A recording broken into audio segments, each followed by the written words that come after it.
Greater Hyderabad global సిటీగా ఎదుగుతోంది. అయితే ఇక్కడ ప్రజా రవాణాని మోడర్న్గా చేసేందుకు ఇటు ఆర్టీసీ సంస్థ ఎలక్ట్రిక్ బస్సులను తీసుకొస్తుంది. దీంట్లో భాగంగానే ఇప్పటికే పలు డిపోల్లో ఇన్ఫ్రాస్ట్రక్చర్ను కూడా డెవలప్ చేస్తున్నారు. దాంతోపాటు విడతల వారీగా ఈవీ బస్సులను కూడా లాంచ్ చేస్తున్నారు. మరి కొత్తగా వస్తున్న ఈవీ బస్సుల్లో ఫీచర్స్ ఎట్లా ఉన్నాయి, దాంతోపాటు ఎలక్ట్రిక్ ఛార్జింగ్ పాయింట్కి సంబంధించిన పూర్తి డీటెయిల్స్ గ్రౌండ్ రిపోర్ట్లో చూద్దాం.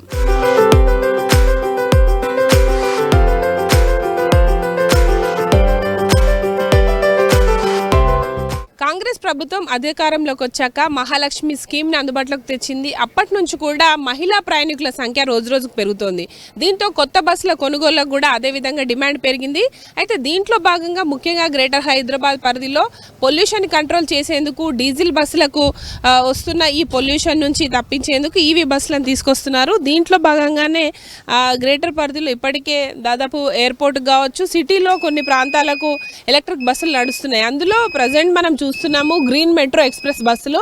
అయితే మిగతా డిపోలకు కూడా దాదాపు 25 డిపోల పరిధిలో ఇప్పటికే కొన్ని చోట్ల మాత్రమే ఈవీ బస్సులు ఉన్నాయి. మిగతా అన్ని డిపోల్లో కూడా ఈవీ బస్సులను నడిపేందుకు ఇటు ఆర్టీసీ ప్రణాళికలు సిద్ధం చేసింది. దీంట్లో భాగంగానే ఈ మనం ప్రస్తుతం ఉన్న రాణిగంజ్ బస్ డిపోలో దాదాపు 65 కొత్త ఎలక్ట్రిక్ బస్సులను తీసుకొచ్చారు. ప్రస్తుతం మనం చూస్తున్నవన్నీ కూడా మహాలక్ష్మి స్కీమ్ అమలయ్యే ఎలక్ట్రిక్ బస్సులు. ప్రజెంట్ మనం చూడొచ్చు ఇక్కడ మోడర్న్ హంగులతో చాలా లేటెస్ట్ ఎక్విప్మెంట్తో కూడా ఈ బస్సును మొత్తం డిజైన్ చేశారు. ఎలక్ట్రా సంస్థకు సంబంధించిన ఈవీ బస్సు ప్రజెంట్ మనం చూడొచ్చు కంప్లీట్గా ఏసీ బస్సుల తరహాలో ఇవన్నీ కూడా గ్రీన్ మెట్రో లగ్జరీ, అంటే పొల్యూషన్ తక్కువగా ఉంటుంది, దాంతోపాటు స్మూత్ డ్రైవింగ్ కూడా ఉంటుంది. ముఖ్యంగా సిటీలో మనం చూస్తుంటాము పర్సనల్ వాహనాలు కావచ్చు, ఇటు బస్సుల నుంచి వెలువడే పొగ నుంచి కొంత కాలుష్యం అయితే పెరుగుతోంది. దీన్ని కంట్రోల్ చేసేందుకు ఎక్కువ ప్రజా రవాణాను ప్రజలు వినియోగించుకునేలాగా ఎలక్ట్రిక్ బస్సులను ప్రోత్సహిస్తోంది రాష్ట్ర ప్రభుత్వం.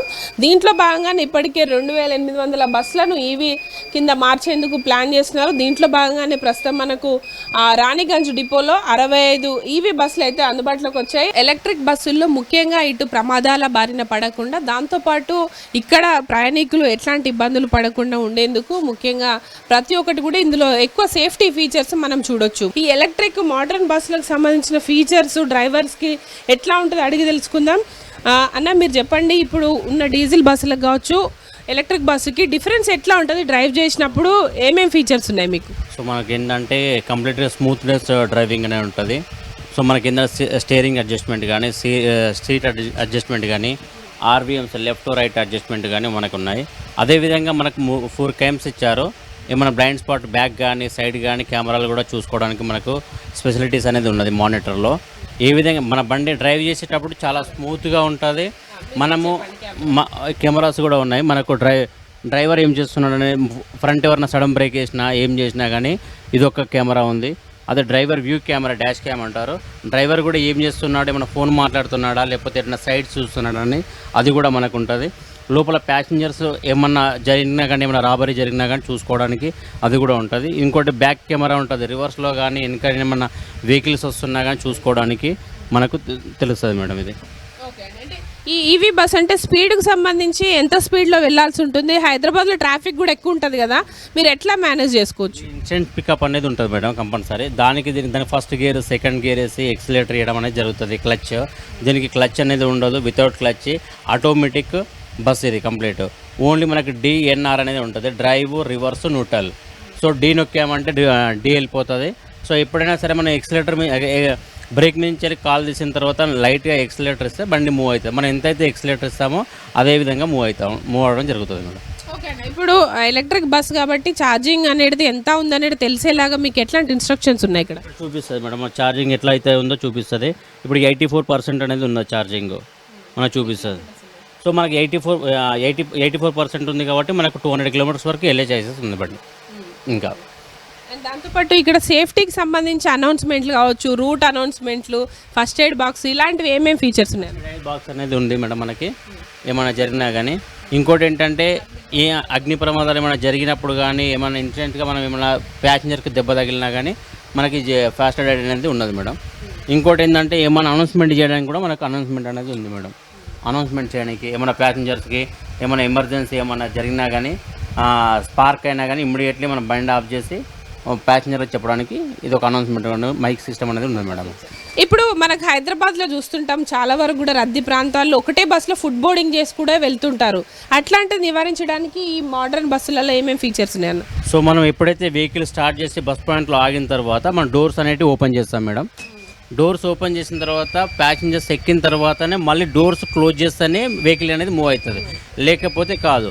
మనకి వెహికల్ మూవ్మెంట్ ఎందుకు అవుతుంది అంటే ఇక్కడ సింబల్ కూడా చూపిస్తుంది మేడము, ఐడెంటిఫై అనేది అవుతుంది.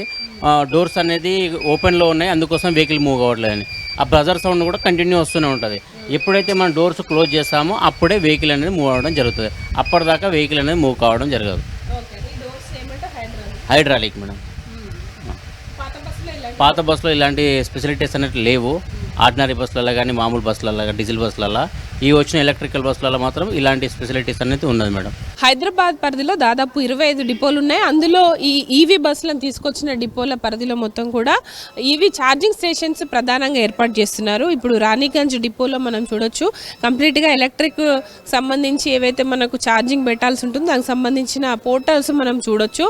అయితే ప్రస్తుతం హైదరాబాద్లో ఇటు హైదరాబాద్ కావచ్చు, సికింద్రాబాద్ రీజియన్లో ఇటు మనకు మియాపూర్, అట్లాగే హెచ్సియు, రాణిగంజ్, దాంతోపాటు పికెట్, ఈ ప్రధాన స్టేషన్స్లో ఇప్పటికే ఈ ఛార్జింగ్ స్టేషన్కి సంబంధించిన పోర్టల్స్ అన్నీ కూడా అందుబాటులో ఉంచారు. ఒక్కసారి ఛార్జ్ చేస్తే దాదాపు 250 కిలోమీటర్ల వరకు బస్సు అయితే ట్రావెల్ చేసేందుకు అవకాశం ఉంటుంది.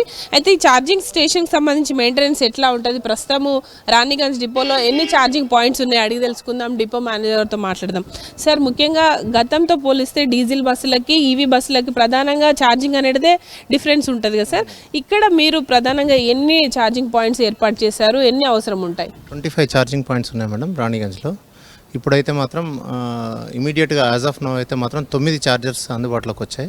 వితిన్ ఒక 3 డేస్లో ఇంకొక 9 ఛార్జర్స్ కూడా వస్తాయి మేడం. వీటికి ఏంటంటే మనకు పైనుండి మన ఎలక్ట్రిక్ లైన్ ఎక్కడ నుండి అయితే మనం తీసుకుంటామో, సబ్స్టేషన్ నుండి తీసుకుంటామో, తీసుకున్న దగ్గర నుండి ఇమీడియట్గా ఏమైందంటే వ్యాక్యూమ్ సర్క్యూట్ బ్రేకర్ అని ఒకటి ఉంటుంది మేడం, అక్కడికి వస్తుంది. పవర్ అక్కడికి వచ్చిన తర్వాత అక్కడ నుండి పవర్ ట్రాన్స్ఫార్మర్స్ అని ఉన్నాయి, పవర్ ట్రాన్స్ఫార్మర్స్కి డివైడ్ అవుతాయి. ఒకటే పవర్ ట్రాన్స్ఫార్మర్ వచ్చింది. యాక్చువల్గా ఈ డిపోకి 3 పవర్ ట్రాన్స్ఫార్మర్స్ కావాలి. ఈ ఒక్క పవర్ ట్రాన్స్ఫార్మర్తోని 9 ఛార్జర్లు నడుస్తాయి మేడం మనకు. సార్, ముఖ్యంగా మెయింటెనెన్స్ సంబంధించి ఈవీ బస్సులు ఛార్జింగ్ చేయాలంటే ఒకేసారి ఎన్ని పోర్టల్స్ యూజ్ చేయొచ్చు, ఇక్కడ ఎన్ని బస్సులను ఒకేసారి ఛార్జ్ చేసే అవకాశం ఉంటుంది? అంతే మేడం, ఈ 9 ఛార్జర్స్ ఒక్కొక్క బస్కి వచ్చేసేసి 1.5 అవర్ ఛార్జింగ్ పడుతుంది. ఇది కనుక చూసుకుంటే మీకు ఈ పవర్ ఛార్జర్ ఏదైతే 2 కేబుల్స్ ఉన్నాయి, ఇవి ఒక బస్సుని పెట్టేసి దానికి కూడా 2 పోర్ట్స్ ఉంటాయి. ఆ 2 పోర్ట్స్లో కూడా ఇది ఒక్కొక్కటి 200 kVA ఉంటుంది మేడం దీని యొక్క కెపాసిటీ. 2 కనుక పెట్టేస్తే 1.5 అవర్లో ఖచ్చితంగా కంప్లీట్ 100% ఛార్జింగ్ అవుతుంది. 100% ఛార్జింగ్ అవుతే మీకు ఖచ్చితంగా 220 కిలోమీటర్స్ తప్పకుండా వస్తుంది మీకు. ఓకే సార్, అంటే డీజిల్ బస్సులకి దీనికి ఖర్చు ఎంత అవుతుంది సార్? ఇప్పుడు పవర్ ఛార్జింగ్ కాబట్టి మీకు మెయింటెనెన్స్ ఖర్చు ఎంత అవుతుంది ఒక బస్సు? మెయింటెనెన్స్ అనేది ఇప్పుడు చూడాలి మేడం, మాకు కూడా కొత్త ఇది, మేము చూడాలి. 19 నుండి 20 రూపాయల మధ్యలో వస్తుంది మేడం మనకు సిటీలో. కిలోమీటర్కి డీజిల్ ఖర్చు వస్తుంది. ఇక్కడ మాత్రం 5 నుండి 5.5 మధ్యలో వస్తుంది మేడం ఇది. Yes madam. సార్, ఇప్పుడు 65 బస్సులకు సంబంధించి మనకు రాణిగంజ్లో ఉన్నాయి కదా, ఫ్యూచర్లో ఇంకెన్ని బస్సులు ఇక్కడ తీసుకొచ్చే అవకాశం ఉంటుంది? మొత్తం మేడం టోటల్గా 98 ప్లాన్ చేసాము. ఇప్పుడైతే 65 వచ్చాయి. బ్యాలెన్స్ మనకెంత 24 దాకా ఉన్నాయి, ఇంకా వచ్చేస్తాయి మేడం. 23 వస్తాయా, 33 వస్తాయి, ఇంకా బ్యాలెన్స్ 33 ఇంకొక 1 మంత్లో వచ్చేస్తాయి మేడం ఇక్కడికి. ఎస్, చూడొచ్చు ఇక్కడ ఇప్పటికే ఛార్జింగ్ స్టేషన్కి సంబంధించిన ఏర్పాట్లన్నీ కూడా అందుబాటులో ఉంచారు. ఈ గన్స్ మనకు 2 వైపులా ఉన్నవి ఒకేసారి 2 సహాయంతో ఇటు ఛార్జింగ్ చేస్తుంటారు. అయితే ఒక్క బస్సుకి దాదాపు 1.5 అవర్లోనే ఛార్జ్ చేస్తే దాదాపు 250 వరకు కిలోమీటర్ల మేర తిరిగే అవకాశం ఉంటుందని చెప్తున్నారు. అయితే గతంలో ఉన్న డీజిల్ బస్సులకు కిలోమీటర్కు దాదాపు 20 రూపాయల వరకు ఖర్చు అయితే, అదే ఎలక్ట్రిక్ బస్సులకు సంబంధించి దాదాపు 5 నుంచి 6 రూపాయలు మాత్రమే కిలోమీటర్కి ఖర్చు వచ్చే అవకాశం ఉంటుందని చెప్తున్నారు. అయితే ముఖ్యంగా ఎలక్ట్రిక్ బస్సులకు సంబంధించి ఆర్టీసీకి సంబంధించి ఏమో మన కండక్టర్స్ ఉంటారు, ఎలక్ట్రాకి సంబంధించి డ్రైవర్స్ని వాళ్ళే మెయింటైన్ చేస్తుంటారు. కాబట్టి దీనికి సంబంధించి రెవెన్యూ షేరింగ్ అంతా కూడా ఇటు ఆయా కంపెనీలకు దాంతోపాటు ఆర్టీసీ మధ్యలో ఉంటుంది. దాంతోపాటు ప్రధానంగా ఎలక్ట్రిక్ బస్సుల ద్వారా బెనిఫిట్ అంటే మనకు పొల్యూషన్ ఫ్రీ, అట్లాగే ఎక్కువ మందికి సేఫ్టీ జర్నీ అందించేందుకు ఆర్టీసీలో ఈ ఎలక్ట్రిక్ బస్సులు ఉపయోగపడబోతున్నాయి. దాంతోపాటు నగరంలో పెరుగుతున్న ఈ పొల్యూషన్ కావచ్చు, దాంతోపాటు ప్రజలకు కన్వీనియంట్గా బస్సు సౌకర్యాన్ని అందించేందుకు ఎలక్ట్రిక్ బస్సులు ఉపయోగపడబోతున్నాయి. దీనికి సంబంధించి బస్సు డిపోలను అంతా కూడా ఇన్ఫ్రాస్ట్రక్చర్ డెవలప్ చేస్తున్నారు. ఎలక్ట్రిక్ ఛార్జింగ్ పోర్టల్స్ అన్నీ కూడా ప్రస్తుతం ఈ 65కు సంబంధించిన బస్సులకు సంబంధించి ఇక్కడ 25 ఛార్జింగ్ పోర్టల్స్ ఏర్పాటు చేశారు. త్వరలోనే దాదాపు 140 కెపాసిటీ ఉన్న ఈ డిపోలో ప్రస్తుతం అయితే 65 బస్సులు నడుస్తున్నాయి. రానున్న రోజుల్లో 90కి పైగా బస్సులను తీసుకొచ్చేందుకు ప్రణాళికలు అయితే చేస్తున్నారు. ఇట్లా హైదరాబాద్ వ్యాప్తంగా 25 డిపోలు ఉన్నాయి. ఈ 25 డిపోలలో రానున్న రోజుల్లో 2800 బస్సులను మొత్తం కూడా డీజిల్ బస్సుల ప్లేస్లో మనకు ఈవీ బస్సులు రాబోతున్నాయి. ఆ బస్సులకు సంబంధించి ఈ ఛార్జింగ్ కావచ్చు, మెయింటెనెన్స్ సంబంధించిన ఇన్ఫ్రాస్ట్రక్చర్ డెవలప్ చేసేందుకు ఆయా డిపోలను సెలెక్ట్ చేసి ఇప్పటికే గ్రౌండ్ లెవెల్ వర్క్ అంతా కూడా చేస్తున్నారు. ఓవరాల్గా అయితే గ్రేటర్ హైదరాబాద్ పరిధిలో పెరుగుతున్న వాహన కాలుష్యాన్ని తగ్గించేందుకు ప్రజా రవాణాలో ఎలక్ట్రిక్ వెహికల్స్ని అయితే ప్రోత్సహించేందుకు ఇటు ప్రభుత్వం కావచ్చు, ఆర్టీసీ సంస్థ కలిసి పనిచేస్తోంది.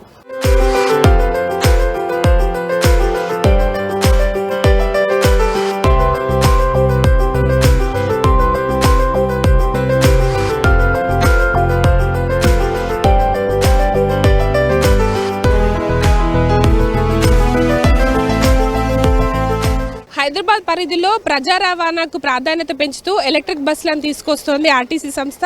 దీంతో పాటు డీజిల్ భారం తగ్గించడం, అట్లాగే పొల్యూషన్ కంట్రోల్ చేసేందుకు ఈవీ వైపు మొగ్గు చూపుతున్నారు. రానున్న రోజుల్లో హైదరాబాద్ వ్యాప్తంగా కూడా దాదాపు 2800 ఎలక్ట్రిక్ బస్సులు నడిపేందుకైతే సిద్ధమవుతున్నారు. దీనికి సంబంధించిన డిపోలో కూడా ఇన్ఫ్రాస్ట్రక్చర్ని డెవలప్ చేస్తున్నారు.